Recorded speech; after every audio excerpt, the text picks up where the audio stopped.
good products start with good design. So I love having you on the panel. I think this is going to be a great conversation. What's so up, people? It's your let's get boy, started. Let's get at MM2K. this. I know y'all have been waiting for this. We're Jason, going to let's go kick over off the with live you. stack There was some big news for this week on Xcloud, Xbox Series and X. we're here Can you just in tell us time, how the so technical welcome, join advances us allow and developers enjoy. to unlock new I'm gonna and go innovative gaming now and experiences? then.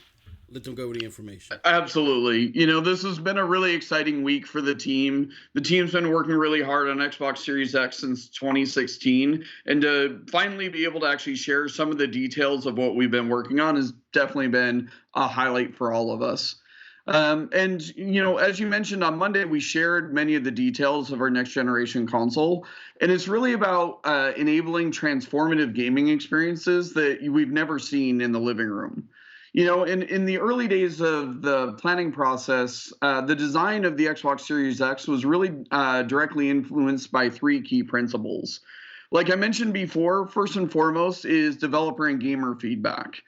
When I was leading the Xbox Advanced Technology Group, the team worked closely with developers all across the world, making everything from the industry's best blockbusters to competitive esports titles to extremely innovative ideas in game design coming from some of the industry's best independent creators. And we really listened, learned, and helped them overcome the technology barriers that were really limiting their aspirations for the games that they were creating, whether that was in hardware, software, or even the developer tools that we provide.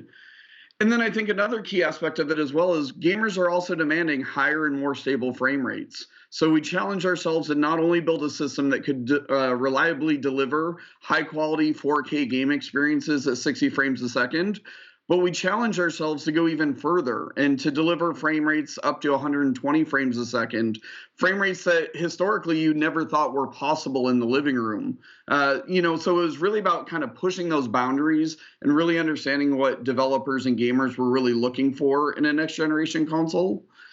And then the second one is just really looking at the innovations in technology with an eye towards the future.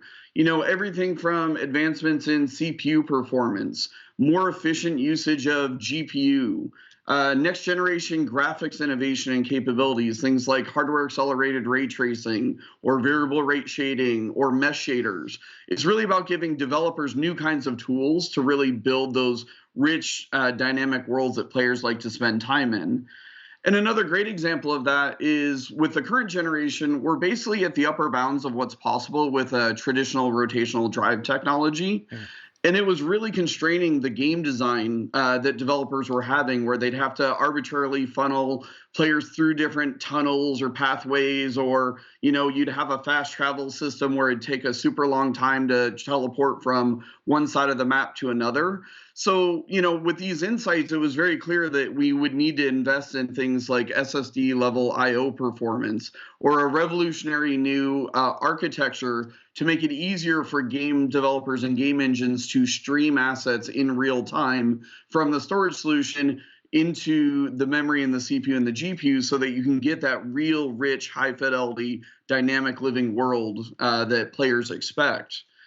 And then I think the final principle or the final thing that we really thought about in the very early days was when you design a new console hardware platform, you're really setting the direction for gaming and game development for the next 7 to 10 years. So you really have to have a solid vision as to where you see game development going and the kinds of gaming experiences that players want to have. So as we looked into the future with new innovations like Project Xcloud and game streaming, we knew we had an opportunity to make key decisions in the design of the system that could open up brand new possibilities for developers.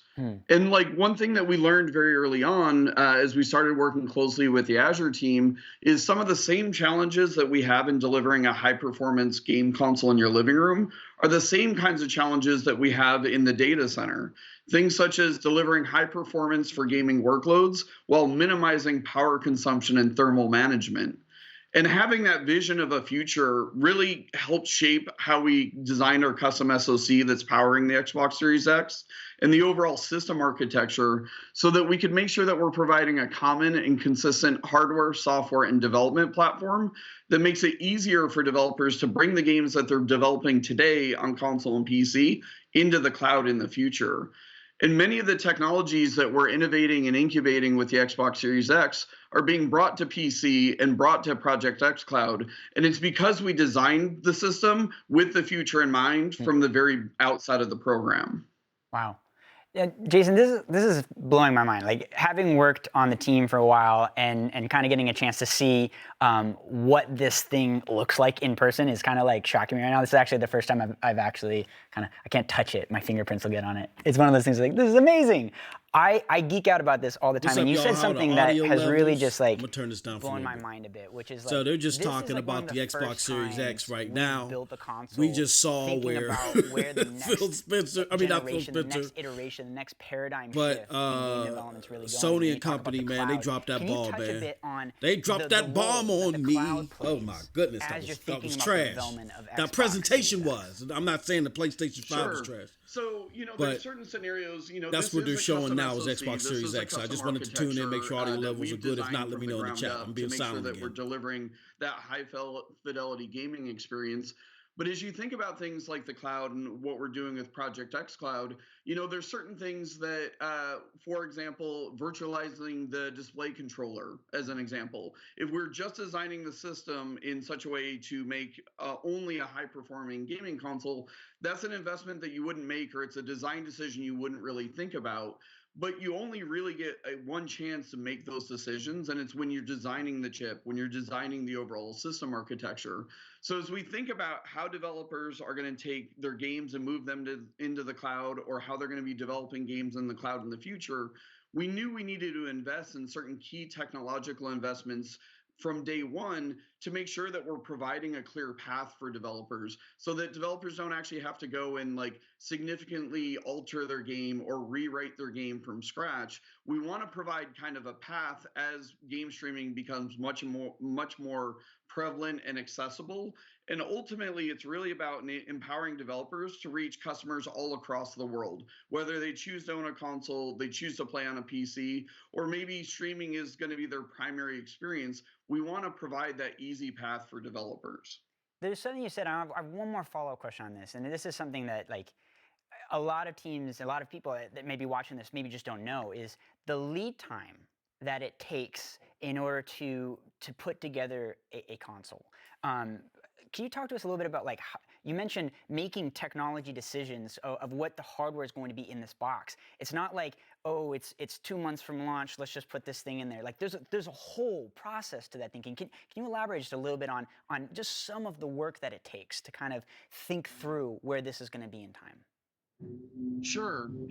We really started the development of Xbox Series X in 2016, before we'd even released the Xbox One X. So to your point on lead times, it's multiple years of investigation, of prototyping, of trying to figure out where the technology roadmap's going, understanding from developers what their game design aspirations are. There's entire new genres of games or new kinds of game experiences that have come up in the last 2 to 3 years. So a lot of it is really kind of that partnership with our development partners, both at Xbox Game Studios as well as the best creators all across the industry.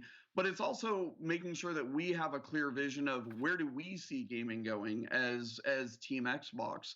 And once again, our goal is to get, Catherine mentioned earlier, really reaching out to those 2 billion gamers all across the world. So it's like, how do we make it as easy as possible? And what are the investments that we need to be making so that customers all across the world can have the same great gaming experience that those of us who grew up gaming on consoles know and love today, and do it in such a way that makes it easy for developers.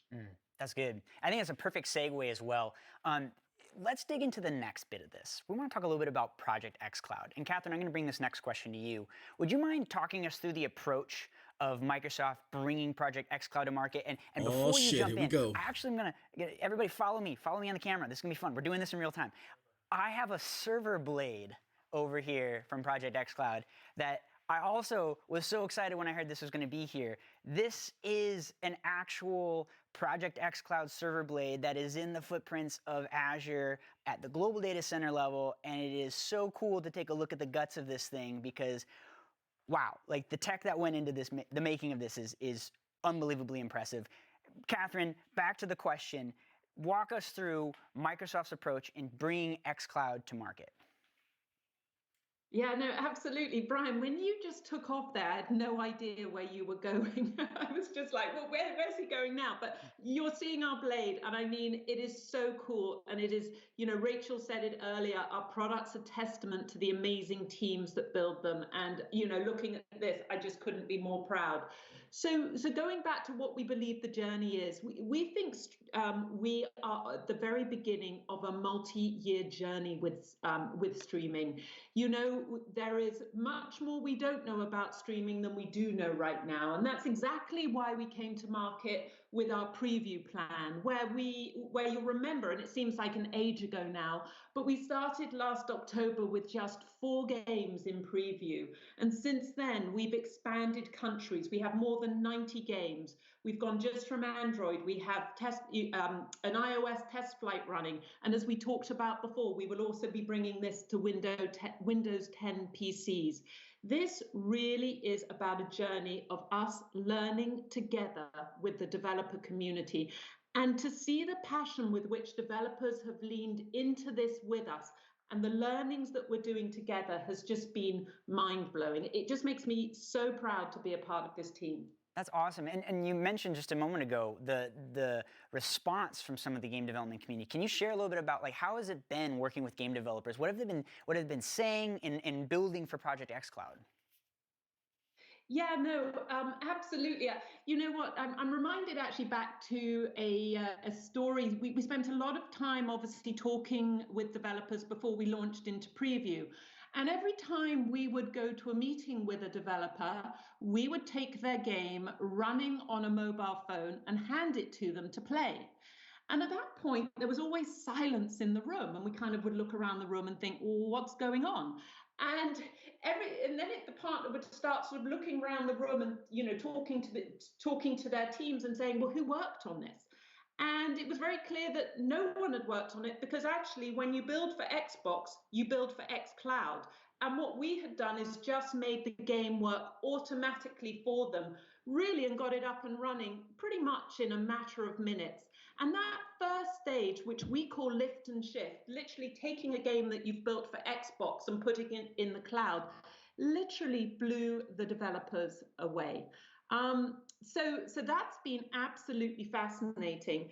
And then we've just learned, so much about how gamers are using streaming. And basically, we're seeing gamers play more across the board, which has been fascinating for developers.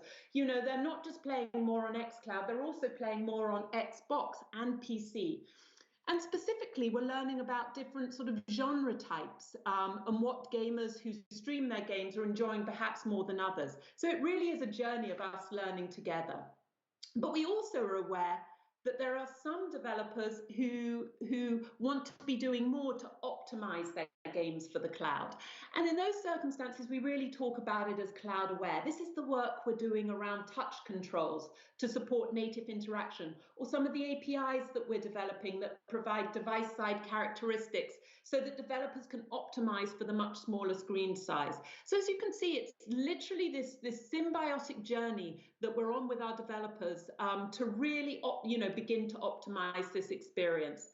When I talk to my team, I really talk about the speed of our learning cycles. Whenever you're bringing a new technology to market, it's all about learning. And the faster we learn, the better we're going to optimize this product. So that's absolutely the journey that we're on. Oh, so good. I always remember when I'm sitting in rooms with you, one of the things you say is we always have to keep learning. We always have to keep improving. I feel like that's really an ethos that you've helped bring that along with the team, which is just so good. Chris, let's pivot over to you. As a service and platform provider, what do you think Microsoft's role is in helping game developers navigate new technologies like Xbox Series X and Project Xcloud?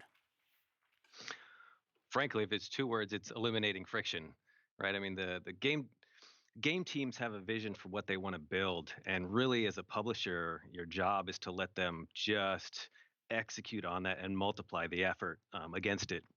And there are things that sometimes are tricky to manage when you're a studio, right? Large or small.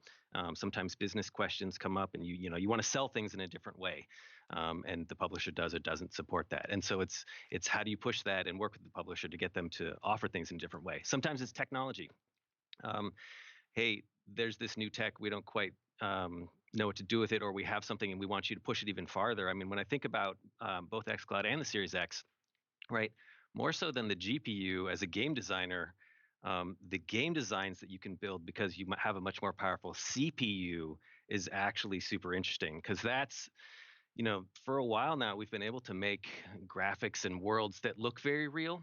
But the challenge, frankly, from a game loop, from a game dynamics perspective, is how do you make those worlds act real, right? Did you Physics guys hear and that? AI I and doing counted all of 14 that times math that actually they said the requires word a CPU learn. that's pretty strong. And so when you think about It's kind of the typical I'm gonna turn trade-offs this that you've down had just in for a games in the second. past, Just for 1 second. where hey, I can have If you a small number of contrast, enemies that are I'm really really turning smart, or myself a down. large Whoops. number of enemies that If are. you contrast this versus what Google's at, Google's already learned. They've been doing this for 9 years, and Xbox is still using the word learn. Very interesting. Just keep note of that. Just trust me, I'm keeping note of this. You go into a room and I'll you be tell back. them that you want to build a scene where you're fighting in water, and you have a bunch of these enemies, and everything reacts dynamically to things getting wet, right? They just look at you and they're like, yeah, we can't do the physics for that.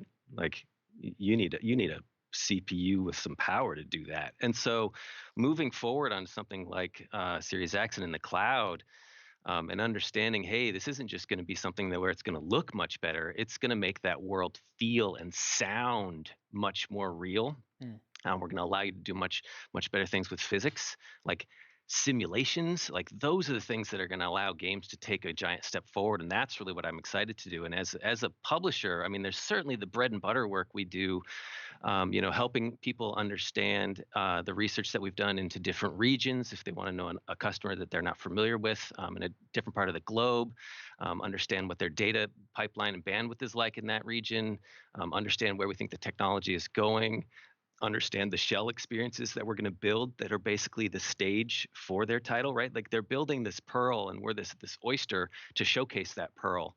And really, the publisher's job is how do you eliminate friction so that the game teams can just run at what they're really good at, and we can help support them with things that they shouldn't have to care about, right? They shouldn't have to care about building tools to allow them to look at how to optimize their engine and what's going on in picks, right?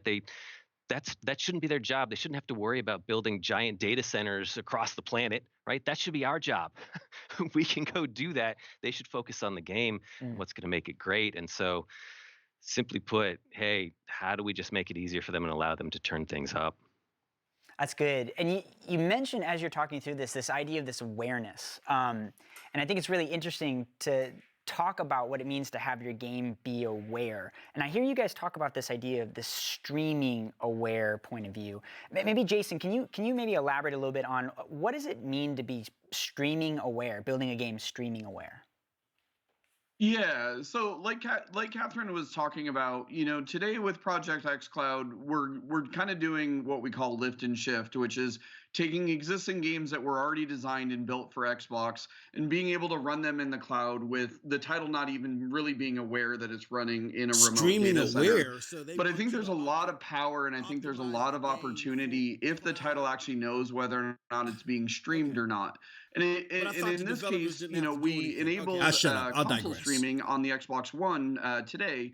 It's the same technology. Like, if you're actually streaming from either your local console, you're streaming from Project xCloud, what would you actually change in your game? So Catherine used the example of, if I know that my game is actually streaming down to a mobile device, maybe I originally designed my HUD or my UI for a 10-foot user experience on a large screen TV, but when I'm actually streaming it to a mobile device, maybe I actually need to simplify the UI or increase the font size so it's more legible and easier to read.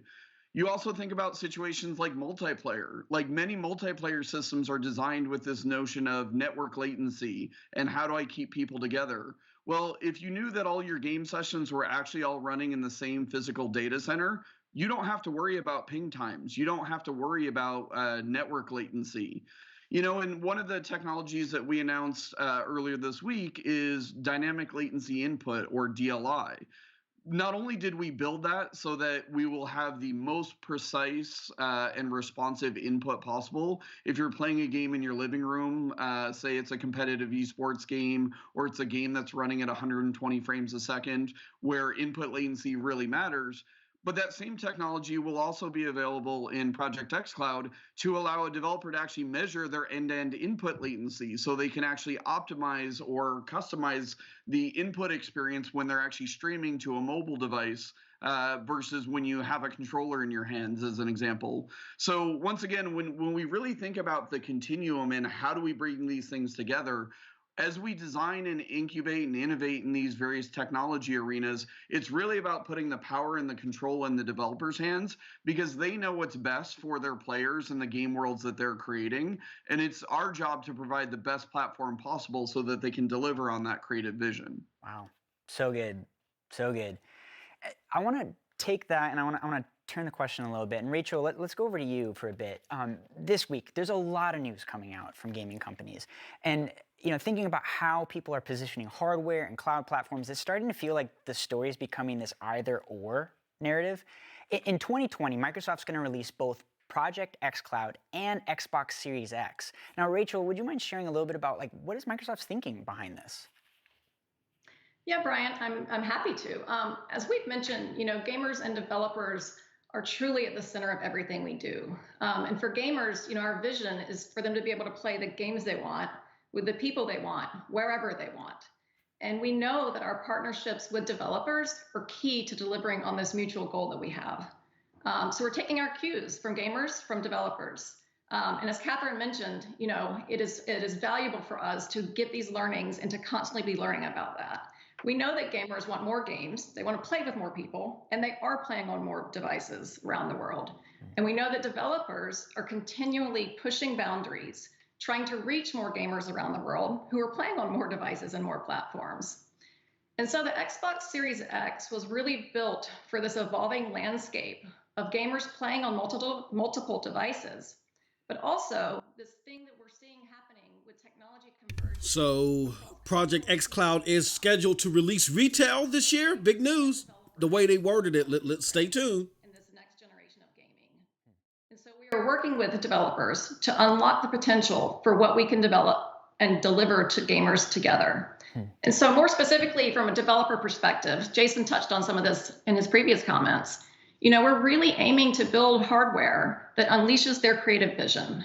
We're empowering them to create how they want because they know what's best for them. And we're providing the tools they need for now and for the future. So this enables them to get their games to more gamers around the world, to more Xbox gamers around the world, whether they're playing on Series X, on PC, or xCloud. I think it kind of sums it up, the question you ask about, either or. We believe that the best experience for gamers and developers is the experience that's designed from day one, so it's better together. So I think you could kind of say our philosophy is an and philosophy. It's not an or philosophy. We will lead with the flagship experience on our next-gen console, and we will extend that to players who want to play on xCloud. You said something that's super important, which is this idea of better together. And I think that is like a theme within just Microsoft and Microsoft Game Stack. It's this idea that it's not an or statement, but it's an and statement, letting game developers really bring the tools that they're familiar with and then be able to work with the stuff they love from Microsoft. So I really like that. I'm curious, Catherine, this idea of better together, working on Project xCloud and Xbox Series X, from a cloud perspective, what are your thoughts on this better together story? Yeah, no, absolutely. I'm so pleased you called on me, Brian, because I was dying to add one thing to what Rachel said, which was so perfect. It's really about this idea of choice, playing your games wherever you choose to play them. And we just had such a great story come in the other week from one of our preview testers. He's actually in the armed forces and he's currently deployed. And he couldn't take his Xbox with him, but he gets to play Destiny 2 through the xCloud preview. And I just think that is so absolutely perfect. And, and really speaks to reaching people wherever they are. And then I also want to go sort of one point further with that, because, we talked earlier about reaching the 2 billion gamers. that demands, both looking to the Xbox world as we know it, but also what we call TAM expansion, the total addressable market that we can expand to. And, as you know, within Preview, one of the markets we'll be coming to is India, where India is a huge gaming nation today. I think, in fact, I read somewhere that it's, got the 5th most highly engaged gamer population. However, it's a market that we at Xbox don't know so well. So that is so fascinating as we work with developers to say, how can we bring these great games that we're building to new markets and new opportunities? And I really think that fits with the Better Together, that we take what we have and we bring it to new places and new people and new endpoints. So it just couldn't be a more exciting time to be part of Team Xbox. Yeah, and it's like there's this whole kind of world where it's all coming together. And Chris, I almost want to ask the same question to you, is like, when you think about it from the design perspective, building Better Together is not simple anymore, just because you're having to deal with so many different endpoints and so many different customers and so many different games. Talk to a little bit about, like, what is the role of design in this idea of thinking about multiple products, multiple platforms, multiple networks? Well, to Catherine and Rachel's point around choice, when you look at it from the player's perspective, players love games. What would they choose to do if you handed them a time travel device, right? Which is effectively what you do when you give somebody a cellular phone, right? Or something that they can take with them, because they can't always sit in front of their PC or their laptop or their console to play the game that they so desperately want to play, right? People get tattoos of their favorite games, right? Like this is what they want to do, bar all else. And when they find themselves, physically standing in a line somewhere for 5 minutes, 3 minutes, 2 hours, however long it's going to be, their mind is often on that game. And what better than have their mind on that game, but to actually give them that wormhole, give them that tunnel, so that they can spend that 5 minutes or that 15 minutes, whatever it might be, interacting with the game they want to play. And sometimes, through Xcloud, it's actually playing it. Sometimes it's through things like Mixer, what they're doing to watch it. And it's really design's role to allow you, sometimes you want to play, sometimes you want to talk about that game with your friends. If you have a device with you or around you throughout the day, what role do those devices serve? And design's job is to make sure that it's helping people connect to the content and to the people that they want to play that content with as often as they can, right? As often as they choose to, because that player choice, right? Physically, if I'm standing in that line and checked out, okay, cool. I want to play a game. I want to talk about that game. And if you give me a 4-minute window to do it, amazing, I'm in. And so on the, certainly on the developer side, you think about, well, hey, what does it mean to build something that allows you to play for, a shorter amount of time, or to play it continuously kind of throughout the day in small segments of time, not just for, an hour or 6 hours that you're going to spend sitting in front of your console or your PC.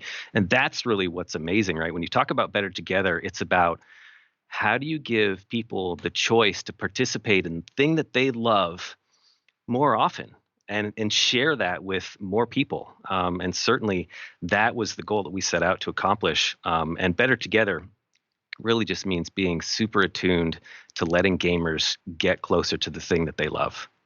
I want to give a plug real quick for some content that we had that was pre-done before the show taped. And it was this Xcloud talk that we have up on our on-demand site. So if you go to aka.ms/GameStackLab and you check out some of the Xcloud content that's up on our YouTube page on demand, there's some fascinating stuff that's going on around the team and how they think about building for the platform. And Chris, I almost just want to ask a real quick follow-up on, which is like, with regards to design itself, what are some of the challenges when trying to design a UI or a UX that can map across multiple devices?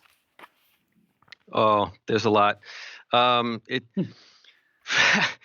For the user, I mean, there's literally like, hey, what's the type ramp and how do you make it work in multiple locations? Whether the angular pixel density is different on a 10-foot screen than on something that's, a foot or two in front of you, right? There's a bunch of just kind of technical details related to design. But really, when you think about what that UI is there to do, it's there to help connect you. And so the thing that might be appropriate in terms of, hey, I want to play right now, and this is how I want to interact with the game I love, is actually something different. And you might want to present more of a social view into that thing when you're looking at it on a cell phone in a short amount of time, because that's actually going to be the thing that then sets you up to play later in depth with your friends, right? It's how do you catalyze that group of people to get together. And when we talk to we talk to gamers, the number one thing that they say is, hey, I wish I could spend more time gaming. I just don't have enough time. And it's even harder for me to find crossover time with my friends to play together, right? That's the problem that they would love help solving. And so from a UI perspective, there's literally, how do you make this, this UI look good on a different endpoint? And what do I need to take into account from a design perspective? But it's also, what should I be showcasing to the user? Because it might not be that they want to play right now. It might want to be that they are catalyzing a group to get together to play later tonight. And so having your UI have an understanding of what a player has been doing across your game is really, really important, because then you can showcase that even within the game. Hey, we noticed you just finished, how are you going to get on later tonight or this weekend? Those are two independent things, but they're very much both in design's wheelhouse to try and fix. And I think when you think about the ecosystem that you're attached to moving forward, design is going to be increasingly focused on, how do I get players access to the right thing at the right time, at the right moment? Because certainly our job is to take care of things like the type ramp, so that when you're looking at, fonts on a cell phone, when they've been streamed, that they're actually as appropriate there as they were on a 10-foot screen, right? That's just stuff we need to take care of. Awesome. Well, let's take that conversation a little bit, and let's go a little bit more into our journey with developers. Now, Jason, this is a question for you. Given this is a year that we're shipping both a console and a streaming platform, I'm curious, Jason, what is the approach Microsoft has taken in the journey of working with game developers? And then, Catherine, we're going to also ask you the same question, so hang tight.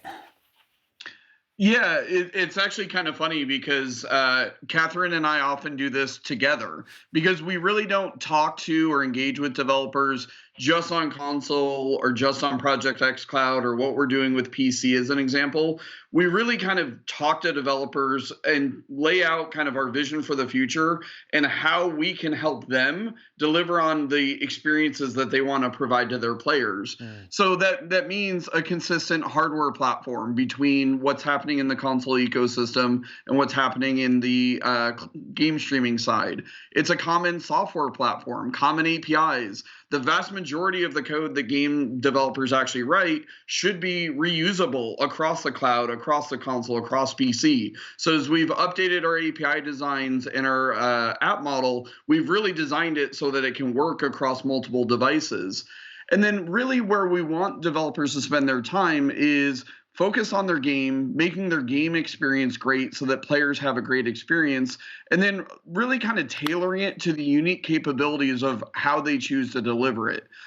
Simple things such as, if I'm playing on a console, clearly I'm going to, prioritize or lead with controller-based input. But if the same game is being played on a PC, keyboard and mouse is critically important. Or maybe in a Project Xcloud scenario, it's more about touch controls or making it easier for a player to play there.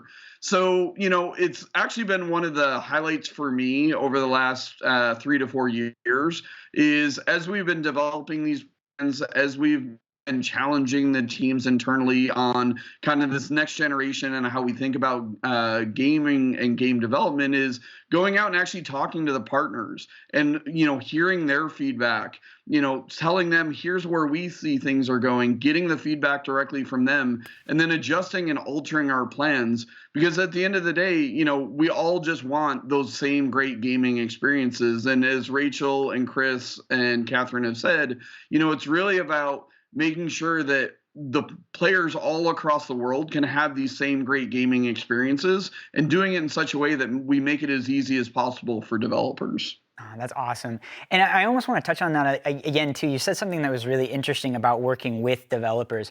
And it's this idea of we have all these developers who are coming and watching GameStack Live right now and are participating in their Discord channel, following us on Twitter.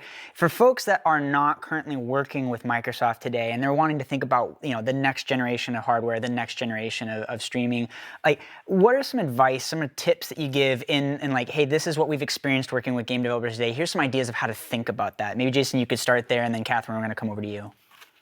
Sure. I think the core of it is honestly just keep building games the way that you always have been building games. If you're building a game on PC today, we've made it very easy to take a PC code base and get it running on console or getting it running in the cloud. We partner very closely with all the industry's leading middleware providers and engine providers to make sure that they're optimized to take full advantage of what we deliver, whether it's hardware capabilities or some of the services that we have with Xbox Live and Azure PlayFab. And it's really about the part that's really exciting about this industry, and part of the reason why I love this industry, is it's the marrying of creativity and technology. And that's the thing that the game developers all across the world, whether it's the largest studios working on a AAA blockbuster or small super creative independent creators, it's about the creativity and it's about the worlds that you want to create and the experiences that you want to deliver to players. And it's our job at Team Xbox to really remove the technology and make the technology fade away in the background. And developers are just really focused on creating that immersive experience that players want to spend time in. That's good. Catherine, how would you say the same thing? What are your experiences and what are your thoughts on how a game developer should think about building for this next generation of hardware, building for this next generation of streaming? Yeah, I'm just going to start. Jason said it so beautifully. We often go out together and exactly what just happens. Jason just says it so beautifully that I just kind of need to go, it's what he said. But I'll try and add to that in the Cold Blood is cutting up. He said Jason has a bigger beard before, this first step of the journey that we think we're on is what we're calling lift and shift. It's the convenience of developing for the Xbox that then magically works in the cloud. And that's a really important first step. And then Jason took us through it earlier, and I also talked to some of the touch controls and APIs we're building around sort of providing more information about whether the game is streaming. And that is the next piece, which is the cloud aware piece, which just allows us to optimize games. An important point that we probably haven't touched on so far, but is absolutely something that we're thinking about, is this concept of what we're calling cloud native games. These are games that no longer just use the resources of the local device, but harness the full power of the cloud. And it's so fascinating. Before the world got stopped by the coronavirus, I had an incredible trip to Japan and Korea, meeting with a ton of developers, and so fascinating to see how people were leaning in to really understanding how the cloud could actually change the process of development, the iteration of development, where teams sat to develop, as well as then, and I think it was Chris who mentioned it earlier, this idea of frictionless play, and therefore what that meant for the numbers of people who could play together, or even some of the business models and monetization of games. Is that something? They said cloud native. What's it called? Cloud native games? Could that be cloud exclusive games? Because they're utilizing the power of the cloud. Keep note of that. I marked it down, baby. The true power of the cloud. And we're not just seeing this excitement with some of our larger developers.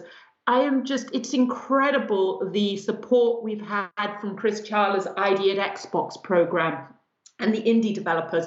And our message to those developers is really clear. We just want you to focus on your games and your gameplay. Don't worry about porting it to other platforms. We're going to take care of that. Between the console and the cloud, we're going to take care of that for you. And so that's what I think is so exciting about this period. And that's the energy we get as we meet with developers, is that this period is about literally this unleashing of creativity, and that can only be great for gamers.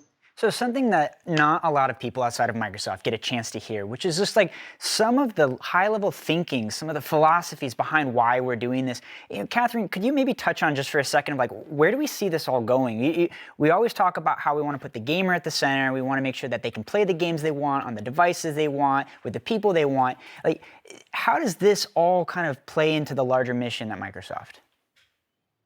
Yeah, no. Well, I don't know that I can speak to the larger mission of Microsoft, but I can certainly speak to how we view the vision as a team, which is it's all about ubiquity. Your game should be available to play on any device at any point that you choose to play it. And the community and all your saves and everything else related to the game just comes with you.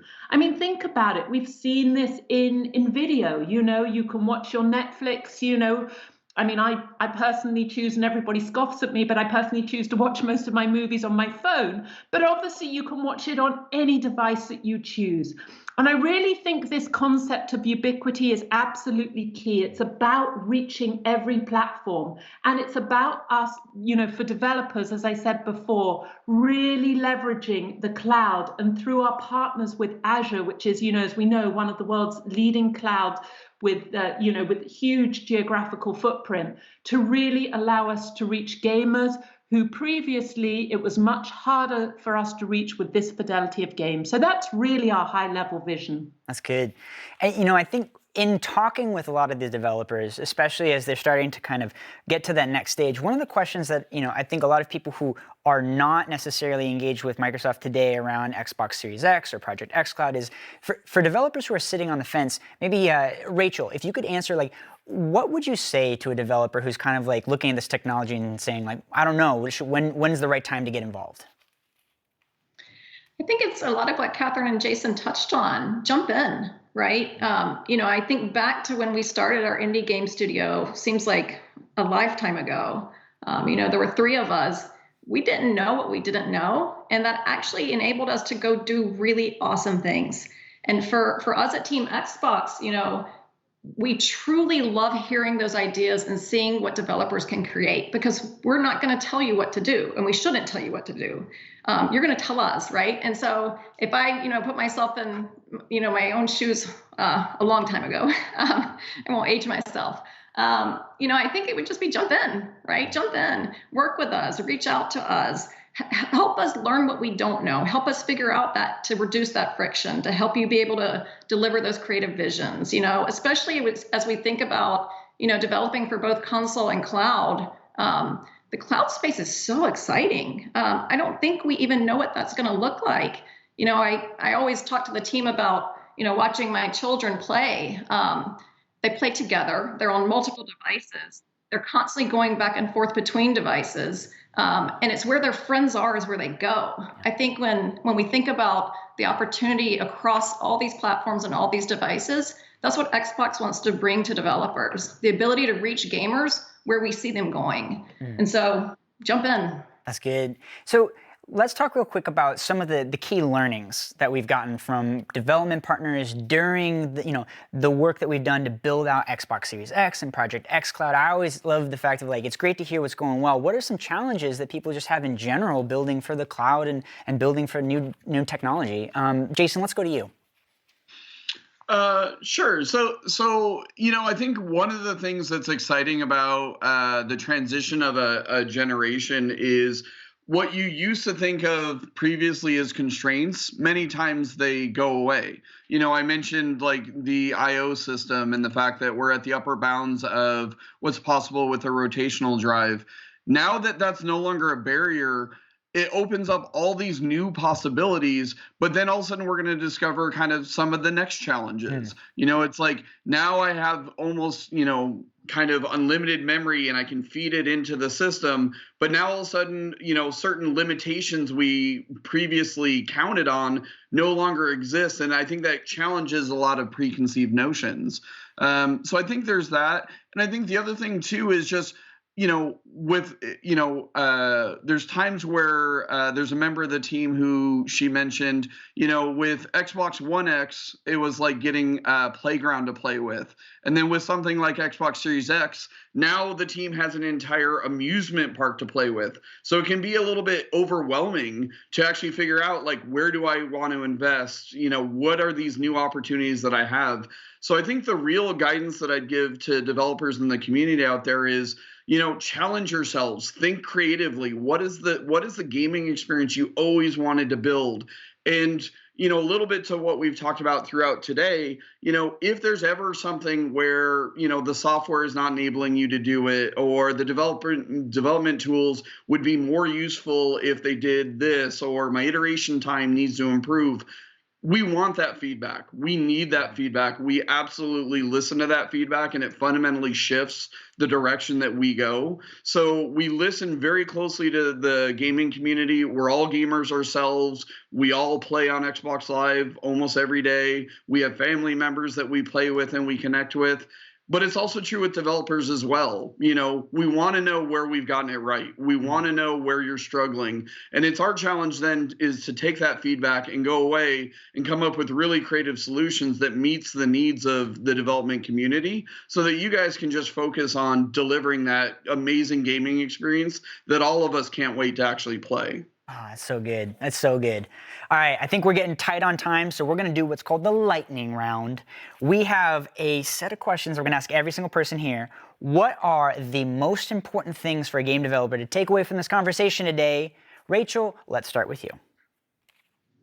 Okay, I'll try to be super quick since you said we're tight on time. I think my hope is that one of the biggest takeaways from today is a feeling of excitement. You know, as we've mentioned, you know, we're in the midst of something, you know, very crazy, unprecedented going on in the world. There's a lot of heaviness.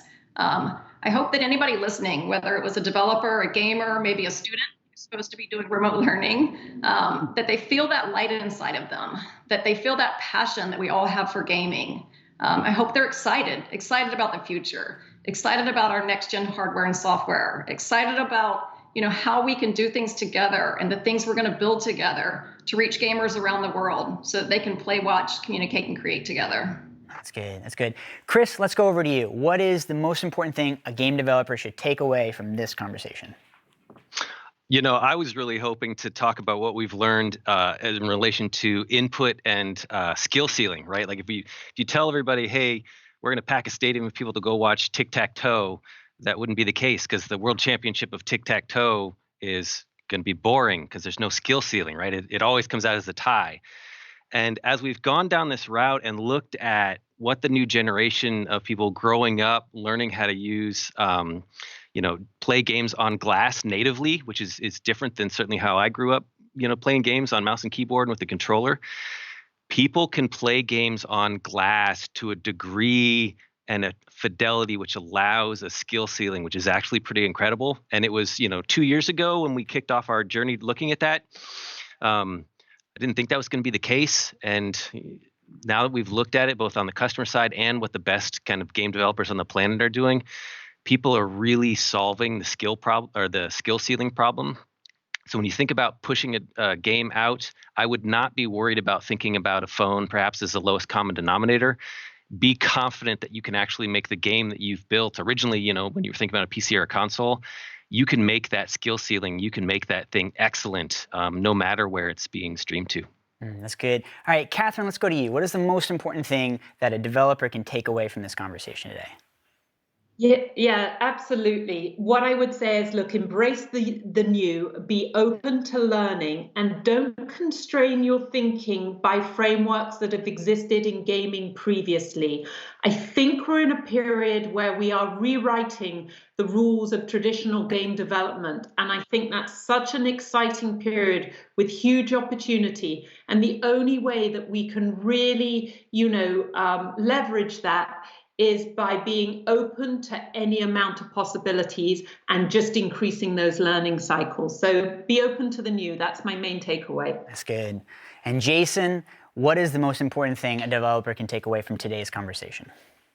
It's kind of funny. I'm like Catherine. Everybody else said it so eloquently. I don't know how much more I can add. I guess the only thing that I would add to what everybody else has really talked about is just focus on the player, focus on the gamer, just really focus on how can you delight that player. You know, the need to play is just a fundamental human condition.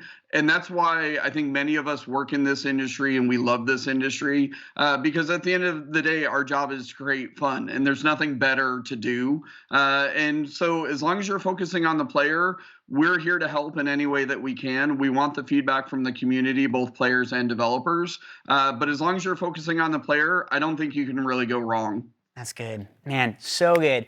Well, thank you guys so very much for joining over the phone. It has been an awesome chance to talk with this. That's it for us. Malik, Kelly, over to you. Oh, he took the console. Oh, anyway, Thanks, Brian. Well, Kelly, if you wanted to know more about next-gen hardware and what it can do in the cloud, we can all cross that off the list right now. Indeed. I could not be more excited, and that was such a great conversation. What do you guys think? And Malik, what do you think? What do I think? Yeah. I think this is an exciting period in time. Next-gen hardware, Xbox Series X coming out this year, holiday 2020. You can't just say it as an Xbox Series X. That's true. Anyway, oh, sorry, you're right. Yep. Xbox Series X. Thank you. So everyone out there, head over to our Discord and let us know what you think about it. And tell us about all the things Xbox Series X and Xcloud, which I'm super excited about. Okay, guys, that was the Xcloud, Xbox Series X talk. Let's just take a few moments to digest all of that, y'all. So excited! That's actually my favorite game of all time, Age of Empires 2. And we'll leave it playing on the screen, but let's digest this a little bit. I'll mute this. So, as far as I'm concerned, you know what? Let me mute this. I didn't hear anything. Okay. I don't think they're going to go over anything interesting. If y'all catch anything interesting on the screen, let me know, and I'll bring the volume back up. But let's take a few moments. I'll answer some questions. I know we had some questions first and foremost about the difference between Xcloud and Game Pass. And that's okay. Nothing wrong with that. You know what I'm saying? This is why we're here, so everybody learns. Let me go over it real quick. And again, if you could do us a favor, do me a huge favor, hit that like button, y'all. I appreciate it. We got 17 concurrent viewers, and we got 17 likes. So we got a 1v1 match. You know what I'm saying? But if y'all can hit that like button for me, also share this out. I appreciate it as we answer some questions real quick before we close out. So here's the thing, y'all. As far as what Xcloud is, opposed to Game Pass, the question was posed in the chat. What do I do if I want Xbox games? Okay, well, you got to look at it two levels. Level number one, because it looks like that Xbox and Project Xcloud are releasing simultaneously. And there was a blur earlier out on social media where Xbox had said Thanksgiving 2020. I have two things for that. Number one, Major Nelson just put out a tweet saying that wasn't the case. He said that was a mistake. Okay? So don't ignore that. That might be, they put it out there by accident. Secondly, don't hold your breath. With this coronavirus, even though China's said they got a hold and got a control on this, we got to get clearance on this. And if they don't get a clearance to where people can go back to work and produce this thing and products are safe, because now people are iffy if China actually has a control on this thing and they're just lying to get their businesses back in order. You know what I'm saying? If this isn't in order, there's going to be delays, and I'm not cherishing that or anything like that. I'm just letting you know we got to look at everything from 5,000 feet. But with that being said, let's just say if there are no delays, you have to make a decision. First and foremost, when the Xbox Series X releases, Xcloud is releasing simultaneously. So do you want to play your games on Xcloud? Or do you want to play your games on Xbox? You have a choice. If you're going to play your games on, so you make a choice, the cloud or hardware. After you make that choice, then you say, okay, how do I want my games? Do I want my games in a subscription service like a Game Pass? And that's what Game Pass is. Game Pass is a subscription service where Xbox games, day and date, are there when they release, and older games, after they reach their sunset period, like 3 months or whatever it may be, enter in the Game Pass as well, but for a limited time. Xbox games stay in there. So after you make that initial investment, you get to play those games as long as they're in the service, okay? Or you can buy your games a la carte, like I said. So that's the decision that's how it works. Xcloud and Game Pass are two totally different things. However, if you invest in Game Pass Ultimate at the very least, I don't know if you invest in regular Game Pass, but if you invest in Game Pass Ultimate at the very least, you will automatically get access to Xcloud. So for $15 a month, whenever it hits full retail, when it's no longer the dollar upgrade service, for $14.99, you can use Xcloud and Game Pass for your games. And on top of that, if you want to, do a la carte game services. You know what I'm saying? Or not a la carte game services, a la carte games. It's not a bad deal, but I want to get into the specs to why you get what you pay for. It's like my grandma used to always tell me. You get what you pay for. AP the shooter, what's up? Hey, yo, besides calling me an old head AP, why don't you tweet this out, good brother? All right? Help an old dude out, okay? Coronavirus is rampant out here, man. I don't know how much longer I got. Help me out. All right, so here's the deal. I heard, I counted them 14 times. 14 times I heard the word learning. Okay? I felt like I was in a goddamn after school special. How many times you gotta learn as a Fortune 500 multi-trillion-dollar company? Like, what is we doing here? I heard learning this, learning that, You remember the little speaking math? I'm telling my age here. I'm telling my age, AP. You remember the little speaking math? There goes the learning. When you press the power on, ready for learning. That's what I felt like I had a speaking math in my damn hand from the 80s. So as it relates to that question, that very important question, how does this all fit into gaming? You know what I'm saying? Like, as far as what choices you make. The thing is, y'all, oh, what the hell is this? Oh crap. Oh, they showing some sugary sweet games here. Okay. That's gonna get my sugar diabetes up to 1,000. All right. Let's just act like we ain't see that. Oh, this is indie stuff. Okay, all right. All right, we'll cut them some slack. I'm sorry. All right. So here's what I'm saying, y'all. That I heard so much about learning that it sounds like that Xbox, as far as Xcloud is concerned, is behind the curve. My question is, with Xcloud in comparison to Stadia's giving me 60 frames per second, baby. All the time. All the damn time. You know how the song goes. I'm not even going to repeat it. I'm too old. I would sound too lame. But you get what I'm saying. So, because it's going to have 60 frames per second all the damn time, maybe even 120 frames per second all the damn time, if I decide to go with the cloud services instead of the box, am I going to get 100 frames per second, even 60 frames per second all the damn time? That's my question to you. Now, we done seen posts from The Verge. We done seen posts from your homeboy Tom Warren. But Tom Warren said they're going to replace the Xbox One S server blades with Xbox Series X chips.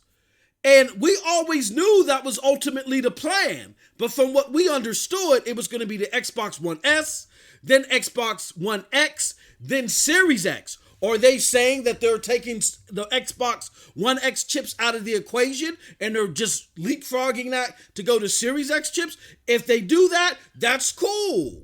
That's cool. You know what I'm saying? Because they need that upgraded technology. But my concern is the optimization that they have in place. They talked about it. You ain't got to do the optimization, which is great for the developers. They got to bottleneck, they got to unbottleneck the play and the frames per second and all other stuff. And they're still talking about learning. We don't know what this is going to do. Oh, we know what this is going to do over at Stadia, baby.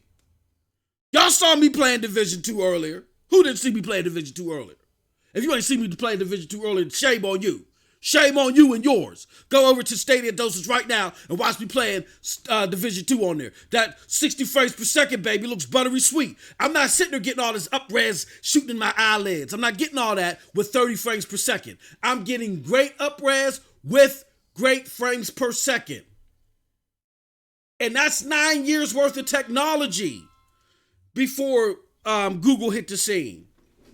Microsoft is still talking about learning. So it concerns me a lot. It concerns me a lot on this platform. Okay?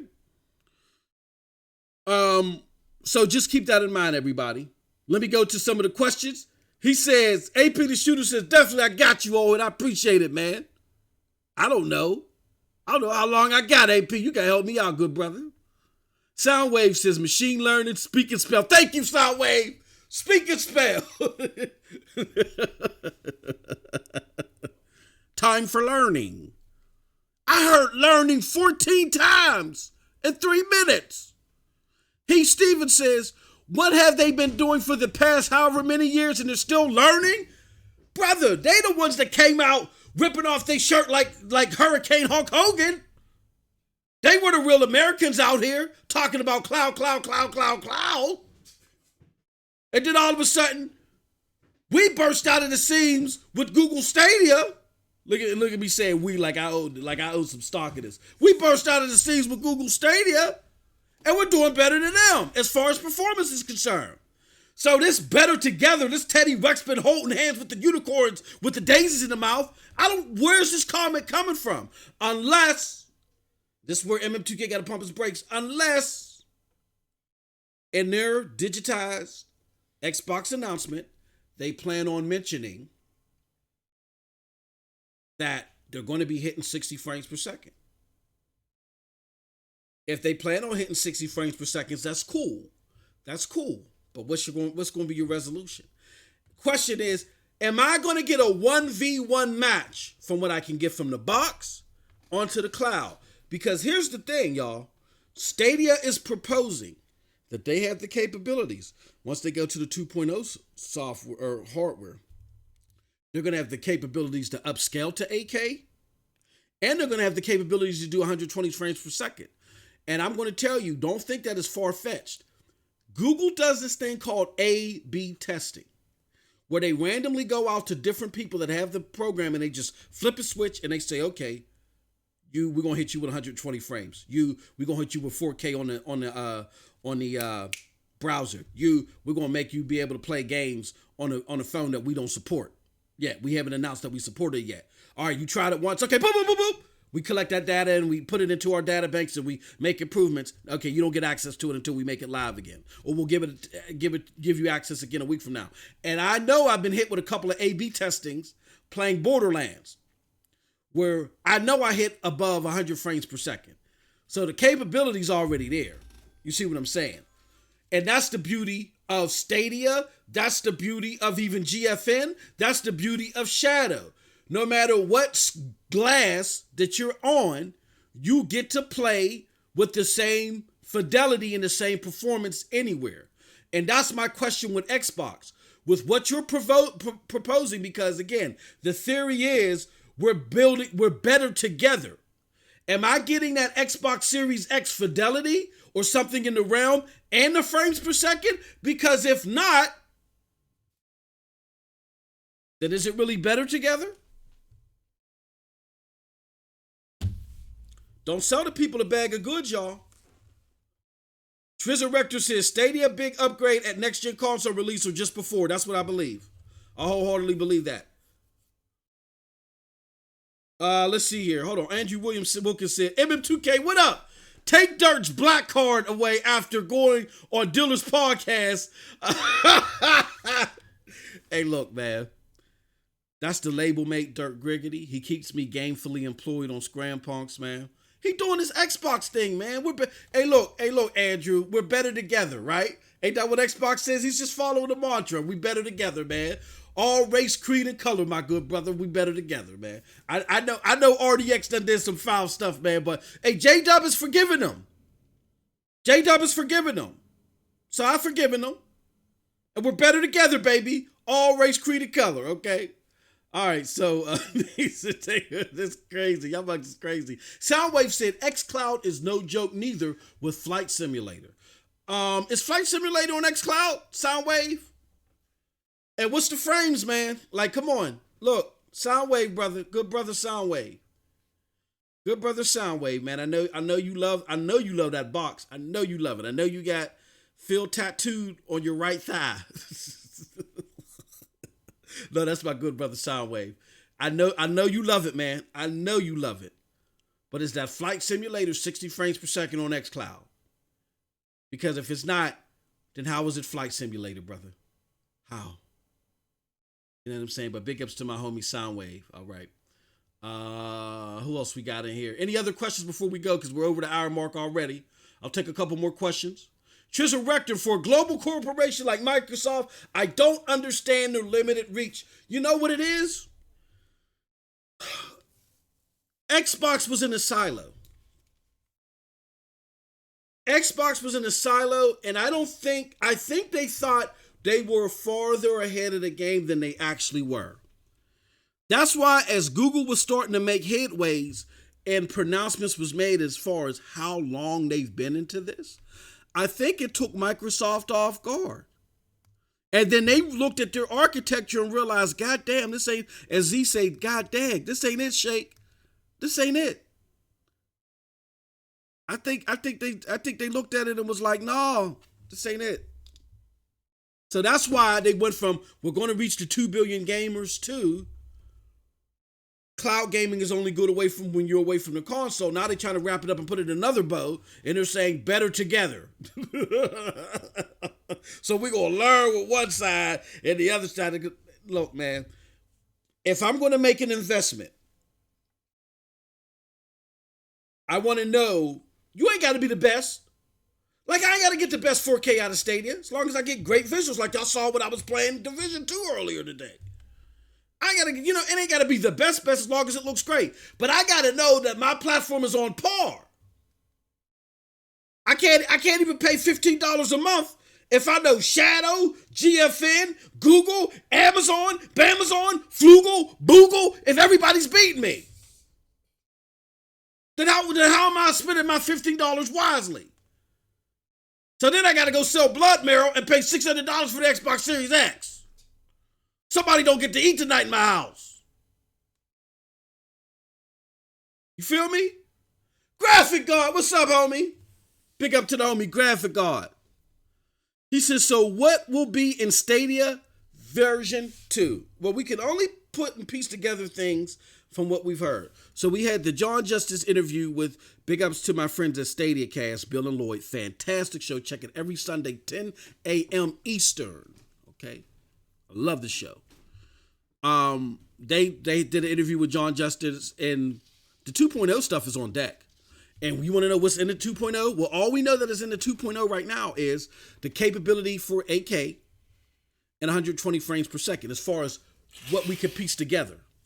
That's my stagehand blowing his damn nose while I'm live on air. I'm sorry, everybody. I'm sorry. He got a snotty nose here. You need the rest of the tissue? Snot nose medallion. Thank you, sir. I appreciate you. Okay. So, with that being said, they already got the stuff on deck, and then with the A/B testing, like I said, I've already witnessed 100 plus frames. I was like, whoa! I couldn't even believe it. So I was like, whoa, what the hell is going on here? And I played it and it was too trippy for me because I wasn't used to it.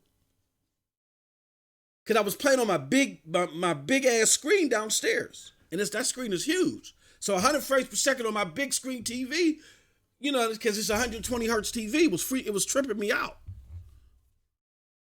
So my thing is that I'm very interested to see what Xbox has to offer. Now, again, people going to say MM2K, you see what happened when you doubted Xbox versus Sony today. Sony, oh my gosh. Sony went to go light the cigar on fire and put their face on fire instead. I don't know what happened. That's not the Sony that I know. Oh dear Jesus. But this is a different animal, man. We're talking about Google here, a company with a bigger war chest than Microsoft, the richest company in the world. You're not going to see these same cuts and mistakes and stuff like that in their approach. You know what I'm saying? Hopefully Sony sorts it out. But, heavily customized RDNA 2. That's what, yeah. I mean, but but the Xbox Series X is customized too. That's what I don't get. The Xbox Series X is customized RDNA 2 as well. Like, let me show y'all real quick. I'm going to show y'all real quick before I leave.